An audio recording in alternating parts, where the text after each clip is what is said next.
Hello everyone, hope you're doing well. Today in War Thunder, it is time to have a look at some of the news items that have been going around the last few days. We've had a bunch of changes when it comes to the game, which some are documented, some are not documented. I'm not exactly sure what's going on when it comes to the changelogs, but there's, first of all, been a lot of sound changes. I was playing World War Mode earlier, and it seems like they've changed either sounds in the distance when it comes to guns being fired, or something to do with artillery. There's a lot of weird and wonderful noises happening all over the place, and I'm just wondering if it's something to do with the game being updated or something else going on. Maybe it's an issue that I'm having personally, but some of the gun sounds also have been changed when it comes to the game overall. It sounds pretty nice if you go and play like the T62 or the M60A1 right now. They do have some really beautiful sounds to their guns, and of course,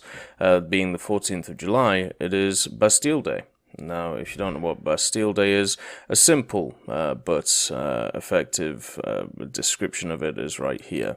So, prisoners of the Bastille, an ancient fortress prison, were set free by freedom fighters in 1789.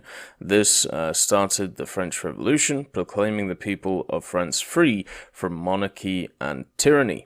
So pretty much this is when France became what we know as modern-day France. Obviously, there have been a bunch of republics between then and now, which have kind of fundamentally changed it, but it's still a day which is massively memorialized in French history. And one of the people who, been to France quite a lot and was there during when it was Bastille Day, it was an incredibly important national holiday to people, and it's nice to see it represented in War Thunder. It's represented in the form of a decal, the Bastille Day decal that you can see here, and all you have to do to get it is between the 14th of July and the 17th of July, you have to have been able to fight in 3 battles in French combat vehicles of rank 2 and above, with an activity of 60% and above. So basically, as long as you don't play Enduring Confrontation, or you don't play the Assault game modes, then you're good. You can basically play as you go. And I would highly recommend playing like the 2-3 lineup right now, or the 2-0 lineup. The 5-7 lineup's pretty spicy for France as well. But then again, you don't have to win, you don't have to do anything crazy, you just have to play 3 battles. So just play what you want, have a bit of fun with whatever you're grinding, and get yourself this nice little decal. The next thing is there's a server update, and this is for World War Mode, and what they did is made it so helicopters can now capture points in defense and advance to contact missions. So in the actual battles themselves, they can go land on the points and cap. I haven't seen this happen yet, but it's pretty cool, that they've added that functionality. And then a bug has been fixed where in some cases changing the composition of the vehicle group would mean that a player had 2 vehicles in the crew slots of the World War Mode from the vehicle group, which led to respawn in battle being impossible. That sounds like a really annoying bug, so I'm very happy that they've fixed that. There's also a bug which was fixed, occasionally causing a notification to buy the missing ammunition to appear before entering a battle. What's kind of interesting is using some of my planes, like the MiG-21 SMT, stuff like the CL-13B. What I've found that is it's actually using up my ammunition stores in my hangar, and it isn't replenishing them, but it is making me buy it before battles, which is just kind of it's a little interesting thought, that is going around, and I'm wondering why that is. There's also a bug which has been fixed with missing notifications to a player for events of the operation map. Obviously, this is a positive one. A bug has been fixed that allowed loading of an army from battle on transports, so I'm guessing this is something to do with helicopters. And a bug has been fixed causing an instant auto battle of an attacker army versus aircraft armies. Kind of interesting how that was a bug. There seems to be a lot of scenarios which I still don't understand how the auto battle thing works. Obviously, I'm not really commanding, so it doesn't really matter too much. But it's kind of weird how, what triggers an auto battle and what doesn't trigger an auto battle. I'm still unsure on the actual like reasons why, but you know, it's nice to see them a little bit more defined. The defense, advance to contact and domination missions on the larger version of Tunisia location have been added to the mission list in the Battle of the Chinese Farm scenario. So they've added large Tunisia, which is a simulator map, and it's absolutely huge. And I understand that a lot of people like this map, especially if you have APFSDS, because you can just shoot from 2.5 kilometers away and kill stuff as you go.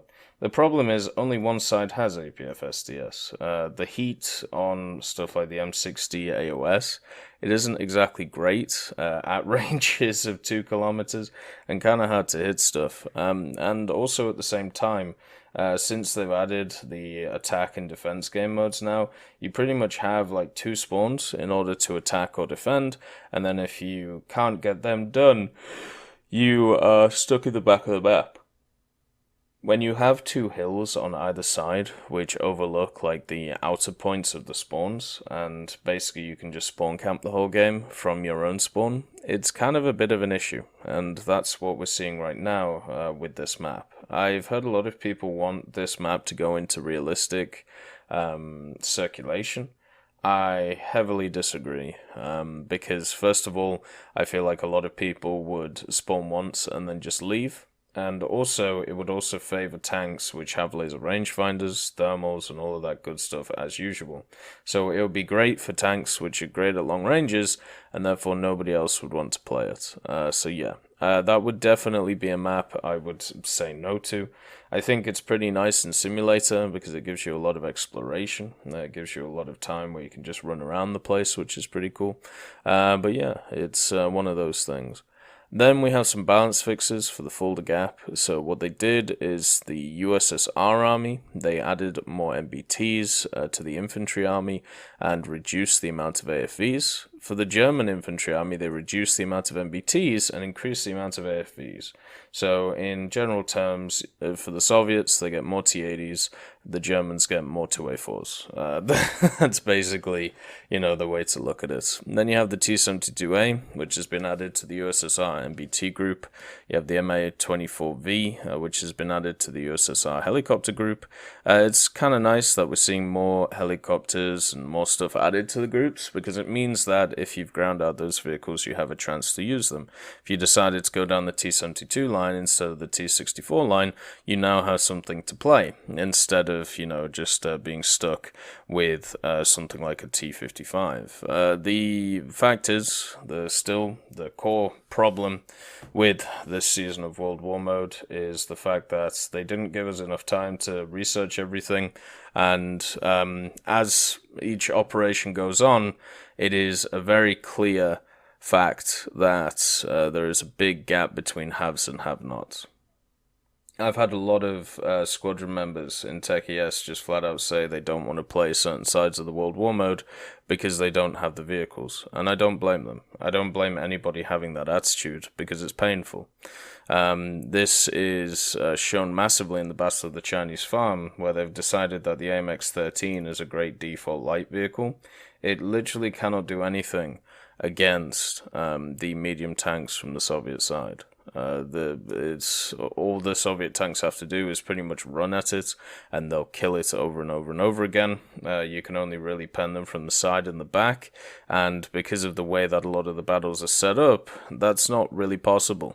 So it is nice to have more options, but at the same time, it's just really annoying, if I'm honest with you, that a lot of people are just getting annihilated because of the fact that they don't have the correct vehicles, because the correct vehicles are all 380,000 RP or 250,000 RP, and they were given about 10 days to be able to research all of the vehicles. If they do this again, they have to be able to. They have to be able to set up more. They have to basically give people way more time because the majority of the battles, I would say, are filled, well, at least the air battles. The majority of the air battles are just filled with people who don't have any of the top tier vehicles, so they're just cannon fodder for the people who do. Like, playing stuff like the Phantom and the MiG-21 SMT is really nice, because you're basically just beating up on people who are 2.0 BR lower than you. But at the same time, you've got to understand that it's painful for those people. They've also changed a lot of the numbers for the backup armies. So the Germans get one more tank army, they get one more infantry army. The Soviets lose 4 backup aircraft armies, and so did Germany. But then Germany gets another helicopter army. So decent buffs to Germany, basically on the Fulda Gap.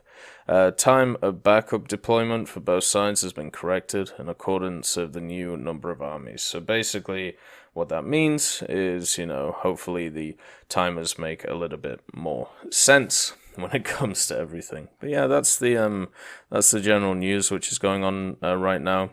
I'm kind of done with the World War Mode event. I'm going to get the stars, and then that's probably about it for me. Unfortunately, the times that we normally play, I'm at work, so welcome to, having responsibilities and stuff. Hopefully the summer event will be a bit better. I hope you all have a wonderful day, and I'll see you next time. I'd like to thank Ambrosius McClellan, B. Young, Battling Bacon, Blackie, Chris Giltnane, Conte Baraka, Daniel Stanton, Elove Goat, Jay Wilt, Martinez, Trigger Hippie, Universe, Eugens Terry, and also I'm Devilish and Samuel Slick for supporting the channel.